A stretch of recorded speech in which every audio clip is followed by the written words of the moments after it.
Robert frost काफी बारीकी से बताते हैं कि life is a purpose, life is responsibility and life is a Karma.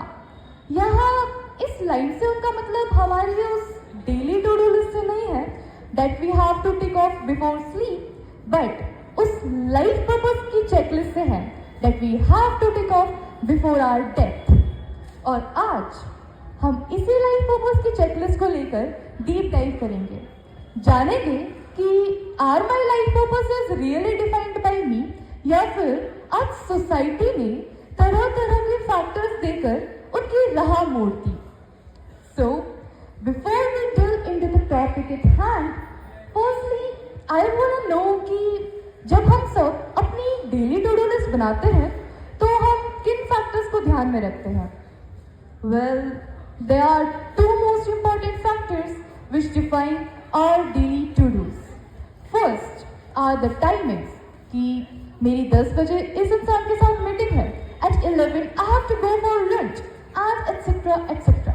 And the second and the most crucial factor is that कि हमारा working pattern क्या है, right? और आज तो हम लाइफ पर्पस को लेकर बात कर रहे हैं। So today we must put our life pattern above our working pattern and examine it. और एक इंटरेस्टिंग बात पता है क्या? Being a citizen of India, हमें इंडिविजुअल इंसानों के लाइफ पैटर्न को एग्जामिन करने की जरूरत ही नहीं है। Now you all be wondering कि अरे we all have a different life, तो फिर अलग अलग एग्जामिन क्यों नहीं? It is because being a part of this society, हम सभी का life pattern has become very very common. A person in India from the very starting knows that he first have to complete his schooling, then he have to give competitive exams, graduate and finally get a job, private या government. और फिर वही इंसान अपने दोस्त से बड़े confidence से कहता है कि you know what bro, once I get the job I will lead a very stable life. Oh God, it seems very horrible to me. मतलब आप सब लोग खुद ही सोच के देखें कि बचपन से लेके अपनी पूरी लाइफ खत्म होने तक हमें ये नहीं बताया था कि हम कौन हैं, हम क्या चाहते हैं, हम कर क्या रहे हैं। But from the very starting of our life हम सबको पता है कि यार we have to go into the rat race to lead a stable life. हम कौन हैं, हम क्या चाहते हैं, ये सवाल तो बहुत बड़े हैं, पर शायद हम में से किसी को भी इनको परखने की कभी जरूरत पड़ी ही नहीं। क्योंकि भगवान ने हमारी चेकलिस्ट बनाई हो या ना बनाई हो, जन्म लेते ही सोसाइटी हमारी चेकलिस्ट बनाकर एकदम तैयार रखती है कि तुझे ये करना है, तुझे ऐसे तैरना है, तुझे ऐसे चलना है, तुझे वहां जाना है, तुझे ये बनना है, तुझे इतने मार्क्स लाने हैं, तुझ पे इतनी पाबंदियां हैं और ना जाने क्या क्या। Well, it is not your fault, it is just that we are living in a society जहां बचपन से इंजीनियरिंग और डॉक्टर के राह बच्चों को सिखाए जाते हैं, जहां मार्क्स की ताल से ताल मिलाने के चक्कर में घर में तांडव हो जाते हैं।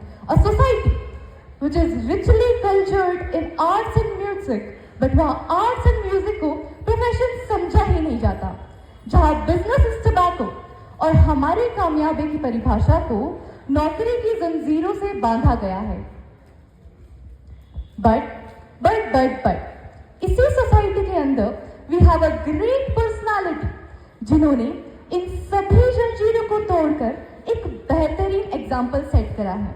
जी, Falguni Nair, CEO of Nykaa and a self made billionaire. Falguni जी ने 51 की उम्र में, अरे हाँ सही सुना, वही उम्र जहां आजकल लोग take lubricants and pills to move, उस एज पर उन्होंने इंडिया का best beauty brand Nykaa setup करा।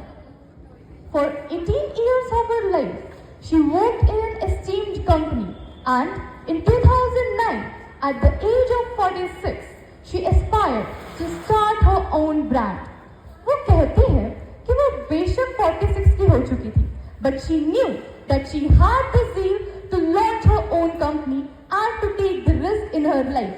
And as a result, She quit her job in 2012 and started her own business.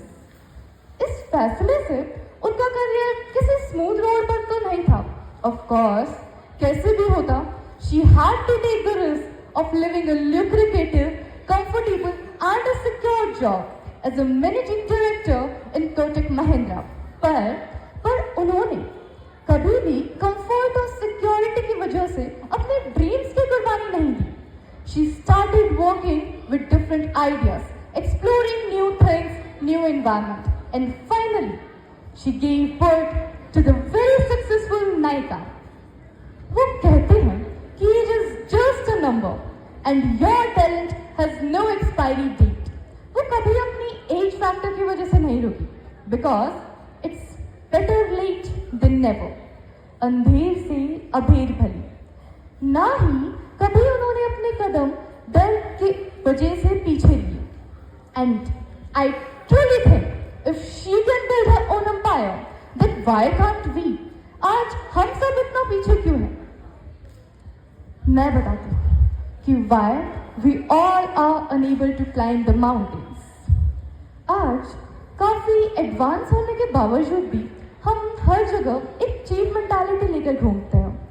Cheap mentality कि 45 की उम्र के बाद तुम कुछ कर नहीं सकते, कि 45 के बाद तुम कुछ कर नहीं सकते, लड़की हो तो आसमान की उंगलियां पकड़ नहीं सकते, बिजनेस करता है तो देखो ये आवारा, गवर्नमेंट जॉब नहीं लगी तो उफ ये बेचारा.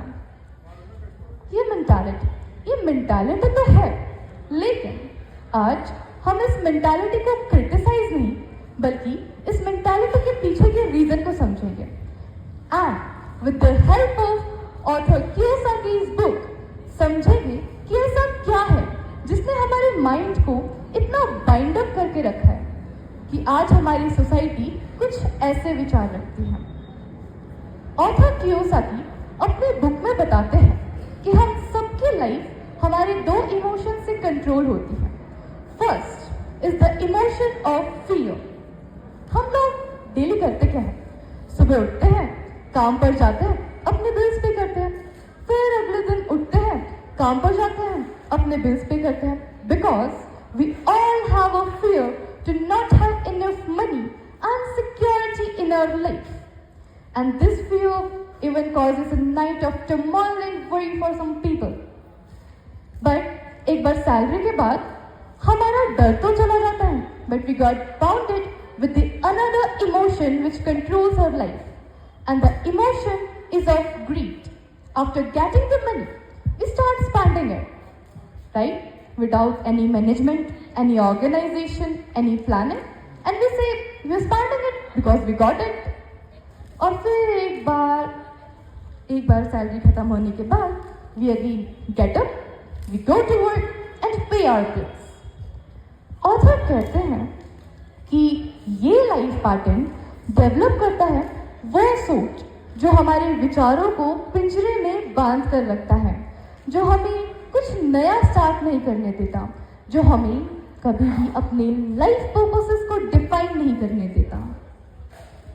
तो और इससे भी बड़ी बात वो आगे बताते हैं कि in this society the all the peoples today are damn afraid to take the risk in their lives. आज बैठते हैं एकांत में और खुद से सवाल करते हैं कि हम कौन हैं, हम क्या चाहते हैं, हम कर क्या रहे हैं, क्या जो हम कर रहे हैं वो कहीं अपने अंदर के डर और सोसाइटी के चलते तो नहीं कर रहे हैं. If not this, then what is that one thing that we want to do in our life that define us, that define me? किसी ने क्या खूब कहा है, मंजिल भी मिलेगी तो भटक तो सही, मंजिल भी मिलेगी तो भटक तो सही, गुमराह तो वो है जो घर से निकले ही नहीं. Let's not hesitate to dive into the ocean. Let's take the risk to explore the sky. Let's redefine our life purpose, our checklist. Let's not be limited by our gender, nor by our age, and certainly never by the society. और अगर फिर भी ये ख्याल आए कि क्या कहेंगे लोग, क्या कहेंगे लोग तो तुम इस पर जोर न देना, क्योंकि कुछ तो लोग कहेंगे लोगों का काम है कहना। मत कर परवाह जो आज देते हैं ताना, झुक जाएंगे वो सभी सर जब आएगा तेरा जमाना। कि झुक जाएंगे वो सभी सर जब आएगा तेरा जमाना। लहरें बन जाए तूफान कश्ती का तो काम ही है बहना। फिर कुछ तो लोग कहेंगे लोगों का काम है कहना, लोगों का काम है कहना। धन्यवाद। Thank you, Ayushi, for sharing your views on a very precise statement. Miles to go before you stop.